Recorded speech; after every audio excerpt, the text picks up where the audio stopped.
Hello friends, मैं doctor Sanjeet. YouTube के माध्यम से हमारे पास 3 क्वेश्चंस आए हैं।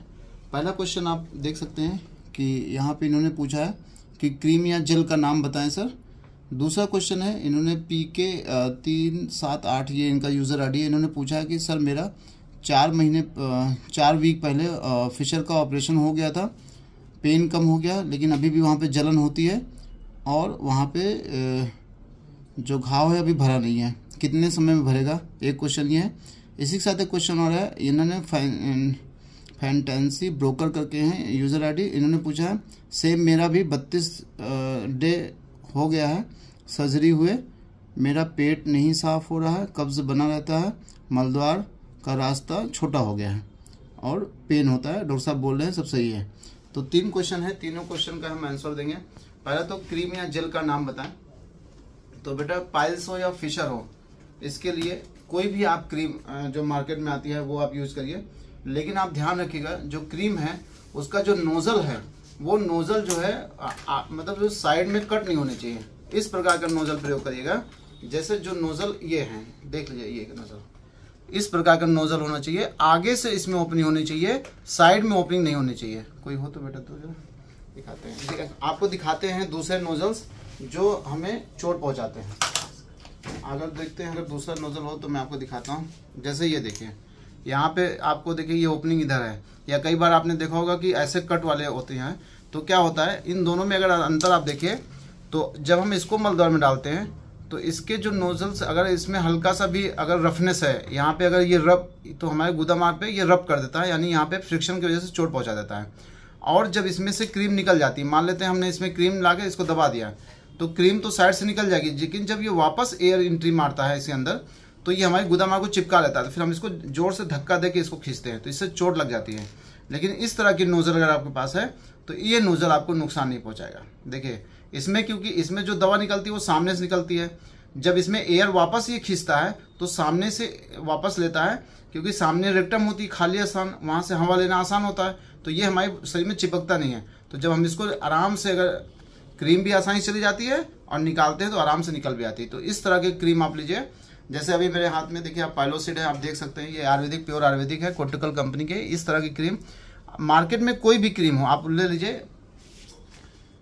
जैसे आपका डाबर का है, पाइलोचेक क्रीम आती है, वहाँ पे आप देख सकते हैं। तो there are lots of cream available in the market, बहुत सारे क्रीम है, लेकिन इस तरह का क्रीम प्रयोग करिए जिसमें आगे का नोजल ओपनिंग हो। इस तरह की नोजल में कई बार बेटा चोट लग जाती है, तो इसलिए ध्यान रखिएगा। तो क्रीम या नोजल, जैसे पाइलोसिड है, पाइलोचेक है, there are lots of cream, लेकिन क्रीम की अपनी कुछ लिमिटेशंस है। मैं आपको भी दिखाता हूँ क्रीम की लिमिटेशंस क्या है।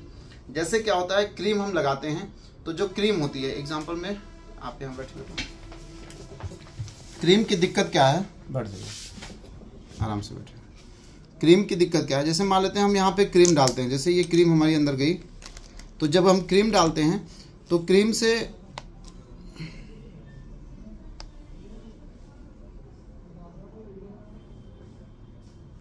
जैसे क्रीम है, मान लेते हैं हमने क्रीम यहाँ पे अंदर डाला तो क्रीम यहाँ पे एक जगह गिर जाती है, लेकिन जो मल होता है वो मल तो हमारे रेक्टम से आता है। ये हमारा रेक्टम है, ये रेक्टम है, ये मल तो यहाँ से आता है। जब मल रेक्टम से आएगा, मल यहाँ से आता है, तो मल अगर आपका हार्ड होगा या कठोर होगा तो यहाँ पे ये यहाँ पे चोट पहुँचा देता है, क्योंकि क्रीम केवल एनल कैनाल को भिगो सकती है, मल को नहीं भिगो सकती। तो इससे बेहतर तरीका है कि आप, जैसे पाइलोआंस ऑयल है, आप इसको इसमें भर लीजिए। जब आप इसको गुदा मार्ग में डालेंगे तो जो ऑयल है जब अंदर जाएगा, मान लेते हैं ये हमारा ऑयल था, जब ये अंदर जाएगा तो हमारी एनल कैनाल को भी चिपचिपा बना देगा, और जो मल का पहला हिस्सा होता है उसको भी गीला बना देगा। तो मल जो होता है वो आसानी से फिसल के बाहर आ जाता है। तो क्रीम से बेहतर मुझे लगता है कि ये ऑयल होता है, क्योंकि ऑयल केवल आपकी गुदा मार्ग को ही नहीं चिपचिपा बनाता, मल के पहले हिस्से को भी चिपचिपा बना देता है, ताकि जब आप मल त्याग के ले जाएंगे तो मल आसानी से आपके गुदा मार्ग से पास हो जाएगा, आपको चोट नहीं पहुंचाएगा। तो क्रीम का नाम आपने पूछा था, पाइलोसिड है, पाइलोचेक है, और भी बहुत सारी मार्केट की क्रीम आती हैं, आप वो भी प्रयोग कर लीजिए।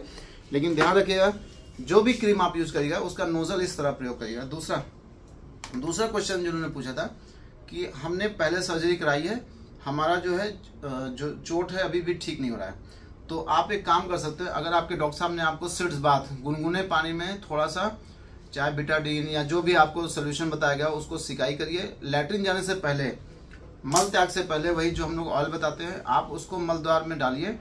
जब आप मल त्याग समय ऑयल कर लेंगे तो आपका जो मल है आपके घाव पे बार बार चोट नहीं पहुंचाएगा, तो आपका घाव जल्दी भर जाएगा।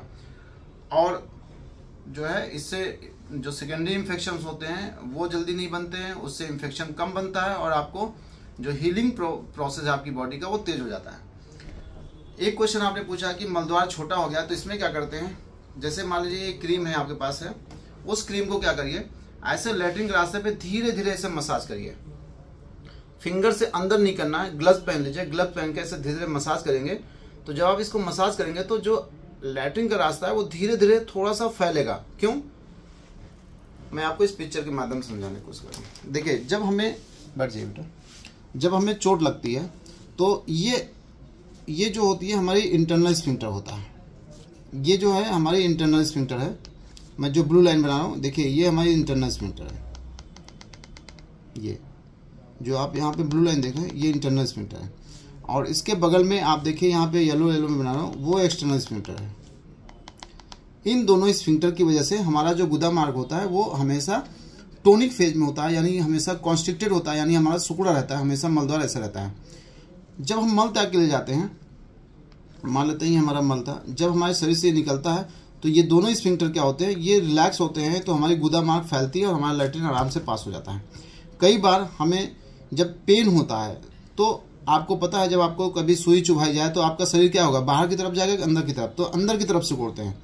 तो जब हम मलद्वार को सिकोड़ लेते हैं तो धीरे धीरे क्या होता है, स्फिंक्टर में स्पाज्म डेवलप होता है और ये स्पाज्म कई बार परमानेंट होने लगता है, जिसकी वजह से गुदा मार्ग आपका छोटा हो जाता है। ऐसा लगता है कि अब लैट्रिन का रास्ता हमारा पूरा फैल नहीं रहा है। तो इसमें क्या करते हैं हम लोग, क्या कर सकते हैं कि कोई भी एक क्रीम लेते हैं। जैसे मान लेते हैं हमारे पास कोई क्रीम है जो आपके पास है, जैसे जालो के लॉक्स 2% जेली है, या डिल्टियाजेसिक का क्रीम आती है जो कैल्शियम चैनल ब्लॉकर होता है, उसको गुदा मार्ग के चारों तरफ ऐसे धीरे धीरे हम क्या करते हैं, उसको यहाँ पे मसाज करते हैं। अंदर नहीं करना है, मलद्वार के अंदर नहीं करना है। जब यहाँ पे आप धीरे धीरे मसाज करेंगे तो जो स्फिंक्टर्स होते हैं इनका जो स्पाज्म होता है वो धीरे धीरे रिलीज हो जाएगा, और रिलीज हो जाएगा तो आपका जो गुदा मार्ग है वो धीरे धीरे फैल जाएगा। तो जब आप मोशन जाएंगे तो जो लैट्रिन के टुकड़े हैं वो आसानी से आपके गुदा मार्ग से बाहर आ जाएंगे। तो आप क्या कर सकते हैं, कोई भी क्रीम जो आपको सूट करे, हल्का सा गुदा मार्ग के आसपास ऐसे धीरे धीरे मसाज करना है। आप देखिएगा आपका जो लैट्रिन का रास्ता है वो धीरे धीरे फैल जाएगा और आपका मल आसानी से पास होगा। पहला, लैट्रिन जाने से पहले पाइलोवांस ऑयल को आप प्रयोग कर सकते हैं। लैट्रिन जाने से पहले तेल डालिए ताकि जो लैट्रिन है, जो मल है, वो आराम से आपके गुदा मार्ग से बिना किसी फ्रिक्शन से या बिना किसी प्रेशर के आपके गुदा मार्ग पर पहुँचाए, आराम से पास हो जाए। और मल त्याग के बाद हल्के गुनगुने पानी में जो भी डॉक्टर ने आपको वहाँ पे दवा दी है उसको डालकर सिकाई करिए। सिकाई करने से क्या फ़ायदा होता है, एक तो जो गुदा मार्ग जो बहुत ज़्यादा कॉन्स्ट्रिक्ट हो जाती है वो थोड़ा फैल जाती है। गुनगुने पानी में बैठने से ब्लड सर्कुलेशन बहुत तेज होने लगता है, यहाँ पे खून का दौरान बढ़ने लगता है, तो जिसकी वजह से हीलिंग प्रोसेस तेज हो जाती है। और डाइट, जैसे आपने कहा कि बहुत मतलब मैंने सब दवा ले ली लेकिन पेट नहीं साफ हो रहा है, तो आप जो है जैसे अमरूद पपीता छोड़ के जैसे सेब है, संतरा है, अंगूर है, या इस तरह का आम है, इस तरह का फ्रूट्स का ज़्यादा सेवन करिए। खीरा देसी वाले जो आते हैं उसको थोड़ा सा काट के खाना शुरू करिए।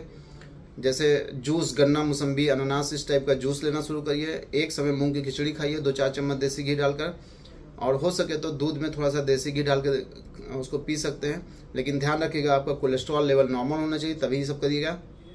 नॉनवेज और पनीर का सेवन मत करिएगा। नॉनवेज पनीर के सेवन से मैंने देखा है कि मल का पहला हिस्सा कठोर हो जाता है, जिसकी वजह से गुदा मार्ग पे चोट पहुंचाता है। इसीलिए फिशर या पाइल्स का जो हमने देखा है कि जो सिम्टम्स होते हैं वो बढ़ जाते हैं।